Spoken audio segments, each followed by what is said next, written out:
Hello दोस्तों, राधे राधे। स्वागत है हमारे YouTube चैनल अद्भुत स्टोरी में। जन्माष्टमी 2024 कब है? श्री कृष्ण जन्माष्टमी। जाने शुभ मुहूर्त से लेकर संपूर्ण जानकारी। भगवान श्री कृष्ण श्रीहरि का 8वां अवतार हैं। उनकी अद्भुत लीलाओं का वर्णन आज भी उनके भक्तों के जुबान पर है। ऐसे में जब श्री कृष्ण जन्माष्टमी 2024 का पर्व इतना करीब है, तो आइए इस दिन से जुड़ी कुछ महत्वपूर्ण बातों को जानते हैं। बता दें कि इस साल ये पर्व 26 अगस्त को मनाया जाएगा, जिसका इंतजार सभी भक्तों को है। श्री कृष्ण जन्माष्टमी का पर्व हिंदू धर्म के सबसे प्रमुख त्योहारों में से एक है। इस दिन का इंतजार भक्त पूरे साल बेसब्री के साथ करते हैं। भगवान कृष्ण के भक्तों के बीच इस व्रत का बहुत बड़ा धार्मिक महत्व है, जो कृष्ण जी के जन्मोत्सव के उपलक्ष्य में मनाया जाता है। ये पर्व हर साल भाद्रपद माह के कृष्ण पक्ष की अष्टमी तिथि को मनाया जाता है। इस साल ये 26 अगस्त को मनाया जाएगा। ऐसी मान्यता है कि इस व्रत जन्माष्टमी 2024 का पालन करने से कान्हा जी के साथ राधा रानी की भी कृपा प्राप्त होती है। कब है श्री कृष्ण जन्माष्टमी?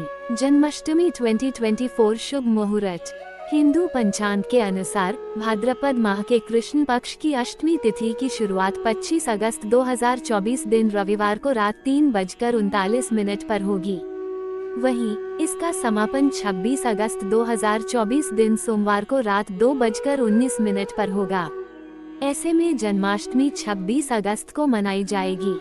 पूजा विधि। इस त्योहार की पूजा विधि बहुत महत्वपूर्ण है, क्योंकि लड्डू गोपाल का जन्म सभी तैयारियों का केंद्र बिंदु है।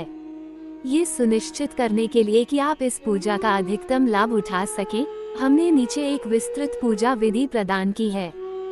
सुबह उठकर स्नान करें और साफ कपड़े पहनें। रात्रि में पूजा की तैयारी श्री कृष्ण के पालने को सजाकर शुरू करें तथा मंदिर को गंगाजल से साफ करें। पूजा शुरू करने के लिए ध्यान का पालन करें। भगवान कृष्ण की मूर्ति को आदरपूर्वक पालने पर रखें। अगर आपके पास पालना नहीं है, तो आप लकड़ी की चौकी का भी इस्तेमाल कर सकते हैं। भगवान के चरणों में जल चढ़ाना पाद्य कहलाता है। भगवान को अर्घ्य अर्पित करें। आचमन करें, जो भगवान को जल अर्पित करने और फिर उसे पीने का कार्य है। भगवान के स्नान समारोह को संपन्न करने के लिए मूर्ति पर पंचामृत की 5 सामग्री डालें: दूध, दही, शहद, घी और गंगाजल। 5 सामग्रियों को इकट्ठा करें, फिर बाद में उन्हें प्रसाद के रूप में उपयोग करके पंचामृत तैयार करें। मूर्ति को नए वस्त्र और सामान से सजाएं, जिसे देवता का श्रृंगार कहा जाता है। भगवान को पवित्र जनेऊ अर्पित करें। फिर भगवान पर चंदन का लेप लगाएं। मूर्ति को मुकुट, आभूषण, मोरपंख और बांसुरी से सजाएं। भगवान को फूल और तुलसी के पत्ते अर्पित करें। धूप बत्ती और तेल का दीपक जलाएं। भगवान को माखन और मिश्री का भोग लगाएं। भगवान को नारियल, सुपारी, हल्दी, पान और कुमकुम से बना तांबूलम भेंट करें। भगवान के सम्मान में कुंज बिहारी की आरती गाएं और फिर परिक्रमा करें। अपने हाथ जोड़ें और प्रभु से प्रार्थना करें कि वह आपको और आपके परिवार को सभी विपत्तियों से सुरक्षित रखें। कृष्ण जन्माष्टमी का महत्व। हिंदू धर्म ग्रंथों के अनुसार श्री कृष्ण का जन्म मथुरा शहर में देवकी और वासुदेव के घर अष्टमी तिथि या भाद्रपद के कृष्ण पक्ष के 8वें दिन हुआ था। मथुरा का राक्षस राजा कंस देवकी का भाई था। एक भविष्यवाणी में कहा गया था कि कंस को उसके पापों के परिणाम स्वरूप देवकी के 8वें पुत्र द्वारा मार दिया जाएगा। इसलिए कंस ने अपनी बहन और उसके पति को जेल में डाल दिया। भविष्यवाणी को सच होने से रोकने के लिए उसने देवकी के बच्चों को जन्म के तुरंत बाद मारने का प्रयास किया। जब देवकी ने अपने 8वें बच्चे को जन्म दिया, तो पूरा महल जादू से गहरी नींद में चला गया। वासुदेव रात के समय उसे वृंदावन में यशोदा और नंद के घर ले जाकर शिशु को कंस के क्रोध से बचाने में सक्षम थे।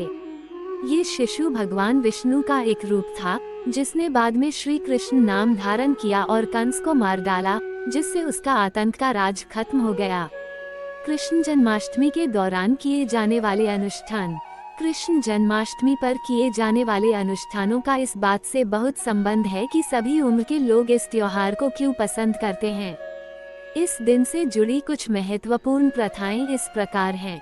कृष्ण जन्माष्टमी के अवसर पर भक्त पूरे दिन उपवास रखते हैं। पूरा दिन भगवान को याद करने में व्यतीत होता है और उपवास आधी रात को समाप्त होता है, जिसे भगवान कृष्ण के जन्म का समय माना जाता है। पूरे दिन भक्त भगवान का नाम जपते हैं और वातावरण को अपनी भक्ति और समर्पण से भर देते हैं। बहुत सारे भक्ति गीत गाए जाते हैं, खास तौर पर कृष्ण मंदिरों में। कृष्ण की जीवन गाथा और उनकी विभिन्न लीलाओं को विस्तार से बताने वाले नाटक प्रस्तुत किए जाते हैं। कृष्ण और उनकी गोपियों की वेशभूषा में सजे बच्चे रासलीला करते हैं। भगवान कृष्ण को माखन बहुत प्रिय था, इसलिए यह एक आवश्यक व्यंजन है। छोटे गोपाल को प्रसन्न करने के लिए भक्त दूध, सूखे मेवे, चीनी और खोए से बनी मिठाइयाँ चढ़ाते हैं। कृष्ण की शिक्षाओं और जीवन के अर्थ को याद रखने में हमारी मदद करने के लिए भगवद गीता के अंशों को जोर से सुनाया जाता है। कृष्ण जन्माष्टमी से जुड़ी पौराणिक कथाएं। जब देवकी ने अपने 8वें पुत्र को जन्म दिया, तो दैवीय हस्तक्षेप से मथुरा राज्य में सन्नाटा छा गया। वासुदेव ने इस स्थिति का लाभ उठाया और अपने शिशु को मथुरा से बाहर ले गए। भारी बारिश में कृष्ण को टोकरी में ले जाया गया।